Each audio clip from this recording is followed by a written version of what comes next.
Welcome two science talks. അപ്പോൾ ഇന്നത്തെ ക്ലാസ്സിൽ നമ്മൾ ഓസ്മോസിസ് എന്നുള്ള ആ ഒരു ടോപ്പിക്കാണ്. ഇതൊരു സിമ്പിൾ ടോപ്പിക്കാണ്. ട്രാൻസ്പോർട്ടിങ് പ്ലാന്റ്സ് എന്ന ചാപ്റ്ററിൽ വരുന്ന രണ്ടാമത്തെ ടേമാണ് നമ്മൾ പറയുന്നത്. കഴിഞ്ഞ ക്ലാസ്സുകളിലായിട്ട് നമ്മൾ അതിൻ്റെ ഫസ്റ്റ് പാർട്ട് എടുത്തിട്ടുണ്ട്. അപ്പം എന്താണ് ഓസ്മോസിസ് ഈ ഒരു ക്ലാസ്സിലൂടെ പഠിക്കാം. അപ്പം അതിനു മുന്നേ ആദ്യമായിട്ടാണ് എൻ്റെ ചാനൽ കാണുന്നതെങ്കിൽ ചാനൽ സബ്സ്ക്രൈബ് ചെയ്യുക, നോട്ടിഫിക്കേഷൻ ബട്ടൺ അമർത്തുക. അപ്പം BSc botany MSc botany related ആയിട്ടുള്ള എല്ലാ ടോപ്പിക്സും വരുന്ന ക്ലാസ്സുകളിലായിട്ട് ഇടുന്നതായിരിക്കും. ഓക്കെ, അപ്പം നമുക്ക് ക്ലാസ്സിലോട്ട് പോവാം. എന്താണ് ഓസ്മോസിസ് എന്താണ് പറയുന്നത്? ഓസ്മോസിസ് എന്താണെന്ന് പറയുമ്പോൾ ഇതിന് ഫസ്റ്റ് ഒരു ഡെഫിനിഷൻ കൊടുക്കാം. Okay, movement of solvent particles from the region of higher concentration to its lower concentration across a semi permeable membrane till equilibrium.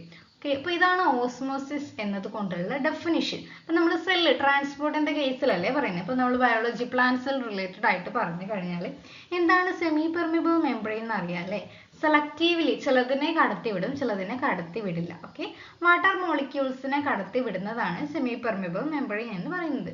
അപ്പം ഇവിടെ ഓസ്മോസിസ് എന്ന് പറയുമ്പം സോൾവെന്റ് പാർട്ടിക്കിൾസിന്റെ മൂവ്മെന്റ് ആണ്. സോൾവെന്റ് എന്ന് പറയുമ്പോൾ അത് എപ്പോഴും എന്തായിരിക്കും? വാട്ടർ ആയിരിക്കും അല്ലെ? യൂണിവേഴ്സൽ സോൾവെന്റ് ആണ് നമ്മളുടെ വാട്ടർ എന്ന് പറയുന്നത്. അപ്പോൾ ഇവിടെ വാട്ടറിന്റെ മൂവ്മെന്റ് ആണ് നമ്മൾ ഓസ്മോസിസിലൂടെ പറയുന്നത്. എവിടുന്ന് എങ്ങോട്ടേക്കാണ്? ഹയർ കോൺസെൻട്രേഷൻ നിന്ന് ലോവർ കോൺസെൻട്രേഷനിലേക്കാണ് പോകുന്നത്. അപ്പം ഇവിടെ ഇപ്പൊ രണ്ട് സെല്ലാണെന്ന് വിചാരിക്കുക. ഇത് ഒന്നാമത്തെ സെല്ല്, ഇത് രണ്ടാമത്തെ സെല്ല്, അല്ലെങ്കിൽ രണ്ട് പോർഷൻ. അതിനെ ഒരു സെമി പെർമിയബിൾ മെംബ്രെയിൻ വഴി സെപ്പറേറ്റ് ചെയ്തിട്ടുണ്ട്. ഓക്കെ, അപ്പൊ ഇവിടുന്ന് എങ്ങോട്ടേക്കാണ് വാട്ടർ മൂവ് ചെയ്യാന്നാണ് പറയുന്നത്. ഓക്കെ, അപ്പൊ ആദ്യത്തെ സെല്ലില് നമുക്ക് എടുക്കാം. ഈ ഒരു റെഡ് കളറിൽ കാണിക്കുന്നത് സൊല്യൂട്ട് പാർട്ടിക്കിൾസ് ആണ് കേട്ടോ. അപ്പൊ നമ്മൾ ഷുഗർ സൊല്യൂഷൻ ആണെങ്കിൽ വെള്ളത്തിൽ പഞ്ചസാര കലക്കിയതാണ് നമ്മുടെ ഷുഗർ സൊല്യൂഷൻ. ആ ഒരു ഷുഗർ ആണ് അവിടെ സൊല്യൂട്ട് എന്ന് പറയുന്നത്. അപ്പൊ ഇവിടെ സൊല്യൂട്ടിന്റെ അളവ് നമ്മുടെ പ്ലാന്റ് സെല്ലിലാണെങ്കിൽ ഇപ്പോൾ ഗ്ലൂക്കോസ് ആണെങ്കിൽ ഗ്ലൂക്കോസിന്റെ അളവാണ് കൂടുതലുള്ളത് എന്ന് നോക്കുക. അപ്പൊ ഇവിടെ സൊല്യൂട്ടിന്റെ കോൺസെൻട്രേഷൻ ആണ് കൂടുതൽ. ഇപ്പോഴത്തെ കമ്പാർട്ട്മെന്റിൽ സൊല്യൂട്ടിന്റെ കോൺസെൻട്രേഷൻ കുറവാണ്. അപ്പൊ നമ്മൾ കഴിഞ്ഞ ക്ലാസ്സിൽ പഠിച്ചിട്ടുണ്ട് സൊല്യൂട്ട് പൊട്ടൻഷ്യൽ, സൊല്യൂട്ട് കോൺസെൻട്രേഷൻ കൂടുതലാകുമ്പോൾ വാട്ടർ പൊട്ടൻഷ്യൽ എന്ന് പറയുന്നത് കുറവായിരിക്കും. അപ്പോൾ ഫസ്റ്റ് കമ്പാർട്ട്മെന്റിൽ, ഈ ഒരു കമ്പാർട്ട്മെന്റിൽ വാട്ടറിന്റെ കോൺസെൻട്രേഷൻ എന്ന് പറയുന്നത് എന്തായിരിക്കും? വാട്ടറിന്റെ കോൺസെൻട്രേഷൻ കുറവായിരിക്കും, കാരണം അവിടെ സൊല്യൂട്ട് പൊട്ടൻഷ്യൽ കൂടുതലാണ്. അപ്പോൾ ഈ ഒരു രണ്ടാമത്തെ കമ്പാർട്ട്മെന്റിലോ വാട്ടറിന്റെ കോൺസെൻട്രേഷൻ കൂടുതലായിരിക്കും. ഓക്കെ, സൊല്യൂട്ടിന്റെ അളവ് കുറവാണ്, അപ്പോൾ വാട്ടറിന്റെ കോൺസെൻട്രേഷൻ കൂടുതലായിരിക്കും. അപ്പോൾ വാട്ടർ എവിടുന്ന് എങ്ങോട്ടേക്കാണ് മൂവ് ചെയ്യുക? വാട്ടർ മൂവ് ചെയ്യുന്നത് അതിന്റെ ഹയർ കോൺസെൻട്രേഷൻ, ഇവിടെയാണല്ലോ വാട്ടറിന്റെ കോൺസെൻട്രേഷൻ കൂടുതലുള്ളത്. ഓക്കെ, വാട്ടറിന്റെ കോൺസെൻട്രേഷൻ കൂടിയ സ്ഥലത്ത് നിന്ന് കുറഞ്ഞ സ്ഥലത്തേക്കായിരിക്കും മൂവ് ചെയ്യുക. അപ്പോൾ ഇവിടുന്ന് ഇങ്ങോട്ടേക്കായിരിക്കും വാട്ടർ മൂവ് ചെയ്യുന്നത്. ഓക്കെ, അപ്പോൾ അതാണ് ഓസ്മോസിസ് എന്ന് പറയുന്നത്. അപ്പോൾ ഇനി ഓസ്മോസിസുമായിട്ട് റിലേറ്റ് ചെയ്തിട്ട് 3 കണ്ടീഷൻസ് ഉണ്ട്, ഓസ്മോസിസ് നടക്കുന്ന കണ്ടീഷൻസ്. അപ്പോൾ അത് ഏതൊക്കെയാണെന്ന് നോക്കാം. ഓക്കെ, അപ്പോൾ ഒന്നാമത്തത് ഡിഫറെൻറ്റ് കണ്ടീഷനിൽ നടക്കുന്ന ഓസ്മോസിസ് ആണ്. ഐസോട്ടോണിക് സൊല്യൂഷനിൽ എങ്ങനെയാണ് ഓസ്മോസിസ് നടക്കുന്നതെന്ന് നോക്കുന്നത്. അപ്പോൾ എന്താണ് ഈ ഒരു ഐസോട്ടോണിക് സൊല്യൂഷൻ?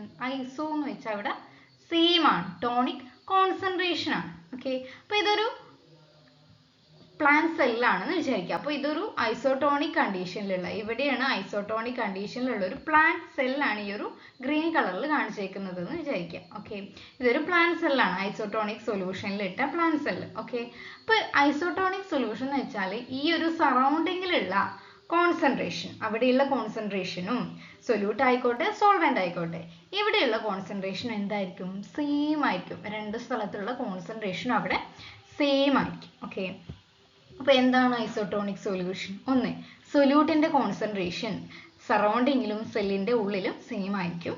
സോൾവെന്റിന്റെ കോൺസെൻട്രേഷൻ, അതായത് വാട്ടറിന്റെ അളവും രണ്ട് സ്ഥലത്തും സെയിം ആയിരിക്കും. അതുകൊണ്ട് വാട്ടർ അവിടെ മൂവ് ചെയ്യുന്നില്ല. ഹൈ കോൺസെൻട്രേഷൻ ലോ കോൺസെൻട്രേഷൻ എന്നുള്ള ഡിഫറൻഷിയേഷൻ അവിടെ ഇല്ല. അത് ഇന്റഗ്രിറ്റി മെയിൻറ്റെയിൻ ചെയ്യാൻ വേണ്ടിയിട്ടാണ് ഐസോട്ടോണിക് സൊല്യൂഷൻ കീപ്പ് ചെയ്യുന്നത്. ഓക്കെ, അപ്പോൾ അതാണ് ഒന്നാമത്തെ കണ്ടീഷൻ എന്ന് പറയുന്നത്. ഇനി രണ്ടാമത്തത് ഹൈപ്പോട്ടോണിക് സൊല്യൂഷൻ. എന്താണ് ഹൈപ്പോട്ടോണിക് സൊല്യൂഷൻ? അവിടെ നമുക്ക് സെല്ല് ഉണ്ടെന്ന് വിചാരിക്കുക. അപ്പം നമുക്ക് നോക്കാം. ഓക്കെ, ഇതാണ് സെല്ല്. സെല്ലിൻ്റെ അകത്തുള്ള കോൺസെൻട്രേഷൻ എന്ന് പറയുന്നത് സെല്ലിൻ്റെ ഉള്ളിലും സറൗണ്ടിങ് കോൺസെൻട്രേഷനുമാണ് നമ്മൾ കമ്പയർ ചെയ്യുന്നത്. സെല്ലിൻ്റെ ഉള്ളിൽ കോൺസെൻട്രേഷൻ എന്ന് പറയുന്നത് എന്തായിരിക്കും?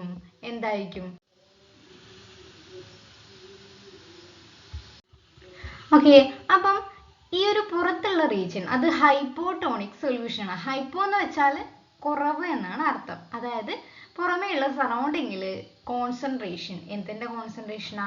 സൊല്യൂട്ടിന്റെ കോൺസെൻട്രേഷൻ ആണ്. ആ വേർഡ് ശ്രദ്ധിക്കണം, സൊല്യൂട്ടിന്റെ കോൺസെൻട്രേഷൻ. സെല്ലിന്റെ ഉള്ളിലെ അപേക്ഷിച്ച് പുറത്ത് സൊല്യൂട്ടിന്റെ കോൺസെൻട്രേഷൻ കുറവായിരിക്കും. അതായത് ഇപ്പോൾ സൊല്യൂട്ട് എടുത്തു കഴിഞ്ഞാൽ ഇവിടെ കുറച്ച് സൊല്യൂട്ട് മാത്രമേ ഉണ്ടാവുള്ളൂ, 2-3 സൊല്യൂട്ട് മാത്രമേ ഉണ്ടാവുള്ളൂ. അപ്പോൾ അവിടെ സ്വാഭാവികമായിട്ടും നമ്മളുടെ വാട്ടറിന്റെ കോൺസെൻട്രേഷൻ എപ്പോഴും പുറത്ത് എന്തായിരിക്കും? സൊല്യൂട്ടിന്റെ കോൺസെൻട്രേഷൻ കുറവാണെങ്കിൽ വാട്ടറിന്റെ കോൺസെൻട്രേഷൻ എപ്പോഴും കൂടുതലായിരിക്കും. ഓക്കെ, അത് മനസ്സിലാക്കണം. സൊല്യൂട്ട് കോൺസെൻട്രേഷൻ വാട്ടർ കോൺസെൻട്രേഷൻ തമ്മിലുള്ള റിലേഷൻ. അപ്പം നമ്മുടെ സെല്ലിന്റെ ഉള്ളിൽ സൊല്യൂട്ടിന്റെ കോൺസെൻട്രേഷൻ, സെല്ലിന്റെ ഉള്ളിൽ കുറേ ഗ്ലൂക്കോസ് ഉണ്ടെന്ന് വിചാരിക്കാം. സെല്ലിന്റെ ഉള്ളിൽ നമ്മളെ സൊല്യൂട്ടിന്റെ കോൺസെൻട്രേഷൻ എന്താ? കൂടുതലാണ്. സ്വാഭാവികമായിട്ടും വാട്ടറിന്റെ കോൺസെൻട്രേഷൻ കുറവായിരിക്കും. ഓക്കെ, അപ്പൊ സെല്ലിന്റെ ഉള്ളിൽ വാട്ടർ കോൺസെൻട്രേഷൻ കുറവാണ്, സെല്ലിന്റെ പുറത്ത് വാട്ടറിന്റെ കോൺസെൻട്രേഷൻ കൂടുതലാണ്. ഏത് കണ്ടീഷനിൽ? ഹൈപ്പോട്ടോണിക്. അതായത് ഹൈപ്പോ സൊല്യൂട്ട് കോൺസെൻട്രേഷൻ ആണ് ഇവിടെ മെൻഷൻ ചെയ്യുന്നത്. ഓക്കെ, അപ്പം ഇവിടെ കോൺസെൻട്രേഷൻ കുറവും, അതായത് സെല്ലിന്റെ ഉള്ളിൽ കോൺസെൻട്രേഷൻ കുറവും സെല്ലിന്റെ പുറത്ത് കോൺസെൻട്രേഷൻ കൂടുതലുമാണ് വാട്ടറിന്റെ. അപ്പോൾ പുറത്ത് നിന്ന് സെല്ലിന്റെ ഉള്ളിലേക്കാണ് വാട്ടർ മൂവ് ചെയ്യുന്നത്. അപ്പൊ സാധാരണ ഇങ്ങനെയുള്ളൊരു സെല്ല്, ഓക്കെ, ഇങ്ങനെയുള്ളൊരു സെല്ല് എന്താകും? ഇതിന്റെ ഉള്ളിലേക്ക് വാട്ടർ മൂവ് ചെയ്യുമ്പം സെല്ല് എന്താകും? സ്വാഭാവികമായിട്ട് എന്ത് ചെയ്യും? സ്വെല്ല് ചെയ്യും. അതാണ് ഇവിടെ ഒരു സ്വെല്ലിങ് കാണുന്നത്. ഓക്കെ, സെല്ലിന്റെ ഉള്ളിലേക്ക് വാട്ടർ കടന്നു, പുറത്തുനിന്ന് വാട്ടർ കടന്നതിന് ശേഷം അവിടെ എന്തായി? സെല്ല് സ്വെല്ലായി. അപ്പൊ ഈ ഒരു പ്രോസസ്സ്, സെല്ലിന്റെ ഉള്ളിലേക്ക് വാട്ടർ മൂവ് ചെയ്യുന്ന, ഹൈപ്പോട്ടോണിക് സൊല്യൂഷനിൽ ഒരു സെല്ല് ഇട്ടാൽ അതിന്റെ സെല്ലിന്റെ ഉള്ളിലേക്ക് വാട്ടർ മൂവ് ചെയ്യുന്ന പ്രോസസ്സിനെയാണ് നമ്മൾ എന്ത് പറയുന്നത്? എൻഡോസ്മോസിസ് എന്ന് പറയുന്നത്. സെല്ല് എന്താകും? ടർജിഡ് ആകുകയാണ് ചെയ്യുക ഹൈപ്പോട്ടോണിക് സൊല്യൂഷനിൽ വെച്ചാൽ. ഓക്കെ, ഹൈപ്പോട്ടോണിക് ആണെങ്കിൽ സൊല്യൂട്ടിന്റെ കോൺസെൻട്രേഷൻ സെല്ലിന്റെ ഉള്ളിൽ കൂടുതലായിരിക്കും. ഓക്കെ, സോറി, സെല്ലിന്റെ ഉള്ളിൽ കൂടുതലായിരിക്കും. അപ്പൊ വാട്ടർ കോൺസെൻട്രേഷൻ കുറയും. ഓക്കെ, അപ്പൊ അതാണ് ഹൈപ്പോട്ടോണിക്. ഇതിന്റെ നേരെ ഓപ്പോസിറ്റ് ആണ്. സോ ഹൈപ്പർട്ടോണിക് സൊല്യൂഷൻ എന്ന് വെച്ചാൽ എന്താ? ഇവിടെ ഹൈപ്പർ ആണ്, ഹൈപ്പോയുടെ നേരെ ഓപ്പോസിറ്റ്. ഇവിടെ കൂടുതലാണ്, എന്തോ ഒന്ന് കൂടുതലാണ്, എവിടെയോ കൂടുതലാണ്. അപ്പൊ നോക്കാം. ഓക്കെ ഓക്കെ അപ്പം ഇതെന്താണ്? ഇതൊരു സെല്ലാണ്, ഇത് സെല്ലിന്റെ സറൗണ്ടിങ് ആണ്. അപ്പൊ നമ്മൾ ഹൈപ്പോ കണ്ടീഷൻ പറയുമ്പോൾ സെല്ലിന്റെ സറൗണ്ടിങ്ങിൽ സൊല്യൂട്ട് കോൺസെൻട്രേഷൻ കുറവായിരുന്നു. പക്ഷേ ഇവിടെ സെല്ലിന്റെ സറൗണ്ടിങ്ങിലുള്ള റീജിയനിൽ സൊല്യൂട്ടിന്റെ കോൺസെൻട്രേഷൻ എന്താണ്? കൂടുതലാണ് എന്നാ പറയുന്നത്. ഇവിടെ കൂടുതൽ നമ്പർ ഓഫ് സൊല്യൂട്ട് സെല്ലിന്റെ പുറത്തുണ്ട്. ഓക്കെ, പക്ഷെ സെല്ലിന്റെ ഉള്ളിലോ സൊല്യൂട്ടിന്റെ അളവ് വളരെ കുറവാണ്. ഓക്കെ, ഒരു 2-3 സൊല്യൂട്ട് മാത്രമേ സെല്ലിന്റെ ഉള്ളിൽ, ഗ്ലൂക്കോസ് ഒന്നും ഉണ്ടാക്കിയിട്ടില്ല. അപ്പൊ പുറത്ത് കുറേ ഗ്ലൂക്കോസ് ഉണ്ട്, അല്ലെങ്കിൽ സൊല്യൂട്ടിന്റെ അളവ് പുറത്ത് കൂടുതലാണെന്ന് വിചാരിക്കാം.